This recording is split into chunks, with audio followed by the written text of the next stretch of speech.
Bonjour à tous et bienvenue sur Nyon Région Télévision. L'actualité en général est riche en ce début du mois de septembre et le sport n'est pas en reste. Il y a ceux pour qui la saison va bientôt débuter. On parlera hockey sur glace avec Laurent Perroton. Ceux qui se réjouissent de démarrer une nouvelle aventure, c'est le cas de Loïc Anderson, le nouveau joueur du Stade Lyonnais. Et puis ceux pour qui la carrière sportive se termine, Marisa Lavanchy sera sur notre plateau.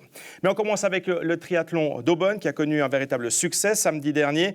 Le soleil était au rendez-vous, les résultats aussi, avec notamment un record battu sur la distance sprint. Succès en termes de participation également, avec plus de 600 concurrents inscrits, là aussi un record. Et puis, nous, on a décidé de s'intéresser à l'un de ces populaires, comme on les appelle. Bertrand Pellet habite à Gilly. C'est un habitué de ces courses qui se déroulent dans la région. Et Joël Brunner l'a suivi depuis la veille sur son lieu de travail jusqu'à la ligne d'arrivée. Je suis un vrai amateur de sport. Alors j'adore le sport. Je le pratique quasiment tous les jours, mais de loin pas un sportif d'élite. Je reste dans la région, je ne vais pas sur la Suisse allemande pour faire ce sport. C'est vraiment de l'amateurisme dans ma région à moi. À la base, je faisais beaucoup de courses à pied, j'adorais le vélo. Je faisais un peu moins de vélo parce que je n'avais pas vraiment le temps dans mes précédents postes. Depuis quelques années, là, j'ai un peu de soirées qui se sont libérées, un peu plus de temps le week-end. Et puis, je me suis bien remis au vélo. Et natation, vélo, tout naturellement, j'en suis venu au triathlon. Et puis voilà, quoi, c'est mon truc. Comme amateur, on n'a pas vraiment d'attente spécifique. Hein. C'est avant tout pour se faire plaisir, pour se faire du bien. C'est toujours des superbes ambiances. L'organisation de ces tris est juste superbe. Vraiment, on est super bien reçus. Il y a une super bonne ambiance entre les participants. Et puis après, on verra. Si on arrive à faire mieux que l'année passée, c'est toujours bien. Donc ouais, on est prêt. La sortie de la piscine se fait par la rampe que vous avez peut-être déjà découvert là-bas à ma gauche. Deuxième. La pression commence à monter gentiment, on se met dans l'ambiance, on est prêt, donc ouais, on attend, c'est un petit peu long au départ. C'est un trick que je connais bien. Bon, la piscine a un tout petit désavantage par rapport au lac, c'est qu'effectivement on est un petit peu tous les uns sur les autres, c'est pas ma discipline de prédilection, donc on va les laisser partir, se monter dessus et puis on va aller tranquille. Le parcours vélo a un petit peu été modifié à cause des grenouilles là, qui traversent la route de Gimel. Il devrait être un tout petit peu plus court. Non, ça va aller. Et voilà, c'était l'avant-dernier départ. Il nous en reste un. Dans moins de 8 minutes maintenant, 15h14, la catégorie 30. Natation, j'ai pas trop forcé, donc c'était bien, c'était régulier, pas trop essoufflé en sortant. À la première transition, j'ai loupé le vélo, je suis parti dans la fausse rangée. Ensuite à vélo, tout de suite, je suis parti assez vite. Ensuite j'ai un petit peloton qui m'a dépassé. Je les ai laissés partir, j'ai pu les reprendre dans la montée de bière. Et là je suis resté devant, j'ai pu tirer avec 2 ou 3 qui étaient devant, ça m'a permis de garder le rythme. Course à pied, je suis parti normalement, toujours avec des fourmis dans les jambes comme toujours. Et puis à partir de mi-parcours, là j'ai pu augmenter un peu le rythme, dépasser, reprendre 1 ou 2 places. Donc ouais, bien, dans l'ensemble, un joli triathlon, je suis content. Alors, Romain Beaucher de Crécy en France en finale lui aussi, suivi d'Alexandre Ferreras de Belmont-sur-Lausanne. Et on va parler maintenant d'un sport un peu plus hivernal, puisque c'est la reprise du hockey sur glace. Cette semaine pour la Ligue nationale A. La première ligue sera de retour dans une dizaine de jours. Laurent Perroton, l'entraîneur du Star Forward, est avec nous. Bienvenue Laurent. Bienvenue, merci. Vous vous réjouissez de recommencer, que les choses sérieuses recommencent, j'imagine. Oui, ça a déjà bien commencé parce qu'on joue des grosses équipes, mais ouais, on est tous contents de retrouver la patinoire et puis de retrouver nos marques. Alors, vous étiez venu ce printemps sur ce plateau pour nous parler justement de cette fusion entre Star Lausanne et Forward Morges. Il y avait beaucoup de choses à mettre en place. Ça s'est mis en place. Il fallait notamment composer une équipe avec justement ces deux équipes que vous aviez à disposition. Donc, en fait, l'idée, c'est d'avoir une équipe déjà très jeune. Donc, on a pris les plus jeunes des deux équipes. On a aussi pris un peu des joueurs du bassin lémanique à Genève. Et en fait, le choix des joueurs était sur la jeunesse, l'âge et puis aussi les qualités humaines pour avoir un groupe très performant pour le début de saison. Donc vous avez effectivement une équipe qui est très, très ancrée dans la région. Exactement, c'est tous des joueurs qui ont été formés sur l'arc lémanique. La moyenne d'âge est de 22 ans. Et on a vraiment une équipe très très jeune et qui a envie d'en découdre dans 10 jours. Alors la préparation, si on regarde uniquement les résultats, 6 matchs, 6 défaites. Mais ce n'est pas ça qui compte, parce que vous avez délibérément choisi des gros adversaires, des équipes par exemple de la Ligue Magnus, qui est la première division française. Exactement. On a joué que contre des gros adversaires avec beaucoup de matchs à la suite pour travailler notamment au niveau physique. Et puis surtout, comme c'était une nouvelle équipe, le choix de ces adversaires était qu'on arrive à souder l'équipe et on est vraiment en difficulté dans ces matchs parce que c'est des équipes qui s'entraînent 2 fois par jour et nous on s'entraîne en général 2 ou 3 fois par semaine. Donc vraiment au niveau tactique, je vois beaucoup de choses, beaucoup de défauts. Donc on a beaucoup progressé au cours des matchs. Et puis surtout, ça se soude entre les joueurs parce que dans la difficulté, c'est là qu'on voit une équipe. Il y aura encore un dernier match de préparation en Suisse, à Morges précisément, contre Dijon. Donc c'est aussi l'occasion d'aller voir quand même une belle équipe du championnat français. Oui, top 6 qui est en Liga française. On joue vendredi soir dans une patinoire qui sera sans doute pleine à Lyon. Et le samedi, on joue à la maison contre Dijon à 20h30. Vous jouerez à Morges. La spécificité, on l'avait évoqué déjà ce printemps, la spécificité de cette équipe de Star Forward, c'est qu'il y aura justement une alternance des matchs entre Lausanne et Morges. Alors, la semaine hebdomadaire se passe comme ça. C'est vraiment du lundi au vendredi, on est à Lausanne. Le vendredi soir, il nous arrive des fois de nous entraîner à Morges et le week-end, on joue à Morges. Donc, comme ça, au niveau logistique, pour les joueurs, c'est plus facile d'avoir juste un déplacement à faire par semaine au niveau des transports du matériel. Et puis, toute l'inconnu, elle réside dans les supporters, justement. Est-ce qu'ils vont suivre? Est-ce que vous avez le sentiment qu'ils vont suivre ce déménagement semaine après semaine? C'est pas très loin, on espère. C'est surtout un projet cantonal. C'est une histoire de budget aussi pour pouvoir accéder à cette Swiss Regio League. Et donc, on espère que les gens de la région suivent cette équipe cantonale. Vous parlez de la Swiss Regio League, c'est l'objectif à terme. Cette nouvelle division qui sera en place dès la saison prochaine, donc 17-18. Mais Star Forward veut en faire partie. Il faut être dans les 4 à la fin du Master Round. Donc, les deux axes de travail sont évidemment sportifs, d'être dans les 4 premiers, et puis après, au niveau budgétaire, trouver des partenaires et puis un budget conséquent pour atteindre cette division supérieure. Allez, pour terminer, on parle du match de Coupe de Suisse qui aura lieu le 27 septembre contre le HC Bienne. Donc, vous le savez, ce sera extrêmement difficile sur la glace de créer la surprise, ça c'est la première chose.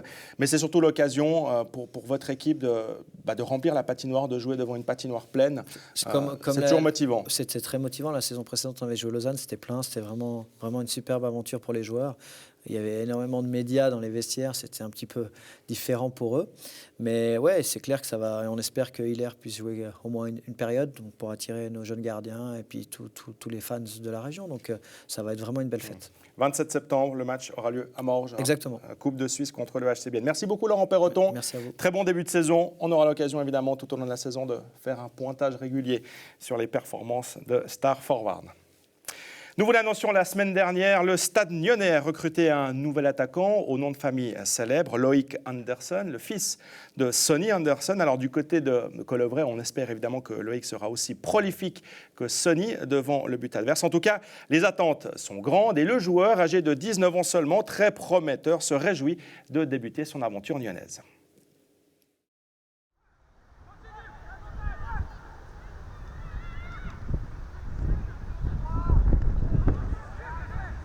Pour moi, c'est une grande étape, c'est un moment important, c'est ce qui peut lancer ma carrière. J'espère faire de belles choses ici et après faire de belles choses en Suisse et en Europe. Vu que mon père a commencé en Suisse, ça me tenait à cœur aussi de pouvoir commencer en Suisse. Ensuite, les ambitions du club sont intéressantes. Pouvoir monter cette année ou dans les années qui arrivent, c'est toujours intéressant de pouvoir jouer le haut de tableau. Il y a un groupe vraiment excellent, une très bonne ambiance. Non, vraiment, ça a été une de mes meilleures intégrations au sein d'un club.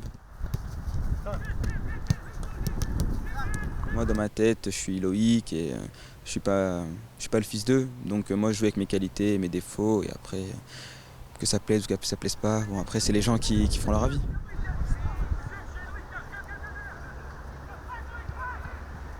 Pas faire des comparaisons avec le papa. Le papa, c'était une grande star. Et puis, c'est toujours difficile de porter un homme comme ça. Après, je souhaite qu'il suive la carrière de son papa. Mais moi, je ne peux pas, même si c'est le fils de Sonny Anderson, Actuellement, j'ai d'autres attaquants. On a récupéré Chentouf, on a récupéré et très bien Stipe Simounaj. Le dernier match, je suis très content. Il a marqué des goals, il travaille pour l'équipe. Puis, vous voyez vous-même physiquement, ça ne veut pas dire parce que les grands joueurs aussi dans le monde, ils sont petits, mais dans cette catégorie, ça compte aussi les centimètres, ça compte aussi les kilos. Après, je pense qu'on essaiera de le faire travailler pour faire prendre un petit peu de muscles, mais je pense qu'à première vue, techniquement, il me semble bon et puis il a aussi une vitesse, mais je ne peux pas encore affirmer complètement 100% ces choses-là.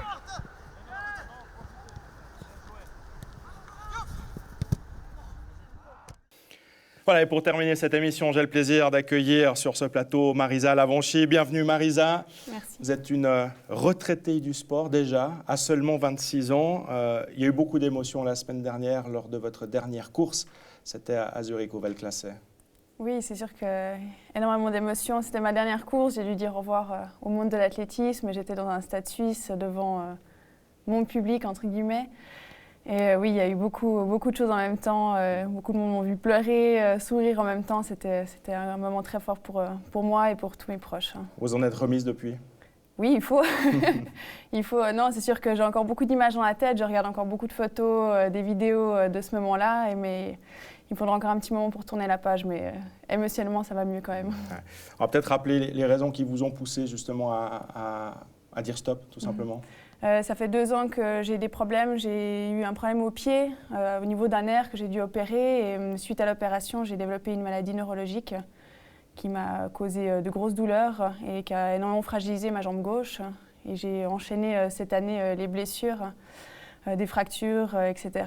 Et puis voilà, j'ai quand même voulu pousser la chose jusqu'au bout, aller jusqu'au jeu, vraiment tout tenter. Et puis je savais qu'après les jeux, ça allait être difficile pour moi de continuer. Il fallait que je prenne une décision et voilà, je l'ai prise. Vous avez parlé des Jeux, vous y avez participé 2 fois. Ça fait partie des meilleurs souvenirs de votre carrière ? Oui, parce que les Jeux, ça reste quelque chose d'exceptionnel, les cérémonies d'ouverture, etc. Mais j'ai malheureusement pas pu courir les 2 fois. J'étais remplaçante, donc j'ai quand même pas pu vivre réellement mon moment olympique. Ça reste des bons moments, mais c'est pas les meilleurs moments. C'est pas les moments qui resteront vraiment le plus gravés. Quel est le meilleur souvenir ? Alors j'ai des records suisses dans les stades en Suisse, donc à Athlétissima avec l'ACER, les tours d'honneur avec le drapeau, un public de fou, donc ça restera vraiment des moments forts. Un moment aussi que j'oublierai pas, c'était au championnat d'Europe à Zurich, avant le drame, tout le public qui criait Hop Suisse dans le stade juste avant qu'on commence à courir. Donc on rappelle le contexte, hein. Vous étiez en finale du 4x100 mètres, vous étiez favorite, pas forcément peut-être pour gagner, mais en tout cas pour aller sur le podium, ça c'est sûr. Et puis voilà, il y a eu un petit couac au moment du départ, le relais qui tombe. Donc du coup, ça s'est transformé finalement en votre plus mauvais souvenir ? Oui, alors effectivement, ce jour-là, j'ai eu beaucoup d'émotions. Donc je pense un des plus beaux souvenirs juste avant la course. Et puis après, le pire moment, effectivement, juste après, quand le témoin tombe et que notre rêve s'envole. Vous avez noué des liens particuliers avec les filles du relais, parce que ça a été quand même une aventure exceptionnelle avec Léa Sprunger, avec Hélène Sprunger, avec toutes les autres qui sont venues après encore. C'était une relation particulière avec elles. Oui, c'est sûr. Déjà, on a toutes grandi ensemble. Donc, on a commencé très jeune. On a vraiment fait chaque compétition junior ensemble. On a créé une équipe de relais assez tôt ensemble. Et puis voilà, on a vécu tous les pires et les bons moments ensemble, donc forcément il y a un lien qui se crée entre nous, ça c'est sûr. Alors, parmi les raisons qui vous ont amené à dire stop, il y a les blessures à répétition, vous l'avez dit tout à l'heure, mais il y a aussi ce projet personnel, ce départ pour l'Australie. Qu'est-ce que vous allez faire là-bas ? Alors c'est sûr que ça arrive au bon moment, parce que voilà, j'ai décidé de prendre ma retraite, puis ça va me permettre de tourner la page, de mettre des nouveaux objectifs dans ma vie. Là-bas, je n'ai pas encore de projet concret. Pour le moment, je prévois surtout de prendre soin de moi, de me soigner et puis voilà, essayer de me changer un peu les idées, voir autre chose, découvrir un peu le monde autrement que sur des stades. Et puis après, professionnellement, je verrai là-bas. Je n'ai pas encore de projet concret. Rester dans le monde du sport, c'est quelque chose qui vous tente, ou vous avez justement envie de tourner la page et de faire toute autre chose ? Alors, j'ai un peu des jours où je me dis que oui, d'autres où je me dis que non. Là, depuis que j'ai annoncé ma retraite, j'ai un peu de la peine à quitter les stades quand même. J'ai quasiment été courir chaque jour, alors que je ne devrais pas. Parce que voilà, c'est quand même difficile. Toute ma vie, j'étais dans le sport et du jour au lendemain, quitter ça, c'est difficile. Donc je pense que je vais quand même rester d'une façon ou d'une autre dans le monde du sport. Ouais.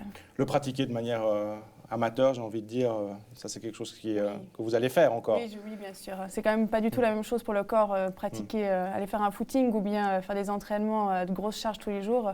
Donc non, j'ai quand même du plaisir à faire du sport et je vais garder ça. Hein. Vous allez disputer la dernière Gironde organisée par votre copine Léa Sprunger ou pas? Non, alors ça, je ne vais pas le faire. Ça, je lui laisse terminer ça, s'occuper de ça, mais c'est sûr que c'est un beau projet et puis ce sera une magnifique course. Hein. Ouais, peut-être qu'on vous y retrouvera. Oui, je serai sûrement au bord de la piste. Sur le bord de la piste ou bien en tant que concurrente amateur, une de ces prochaines années. C'est un peu plus long que ce que vous avez l'habitude de courir aussi, quoi. Merci beaucoup, Marisa. Et puis, évidemment, plein succès à vous pour la suite. Bonne chance. Bon voyage en Australie, bon séjour là-bas. Et puis, ce sera évidemment un plaisir de vous revoir prochainement dans la région. Merci beaucoup, Marisa Lavanchy. Voilà, c'est tout pour aujourd'hui. Rendez-vous la semaine prochaine pour un nouveau survol de l'actualité sportive de la région. Et puis, si vous avez des informations à nous faire parvenir, si vous avez des rendez-vous à nous communiquer, n'hésitez pas à le faire via notre site internet nrtv.ch. Vous pouvez également nous contacter via notre page Facebook. Très belle suite de programmes à vous sur Nyon Région Télévision et à très bientôt.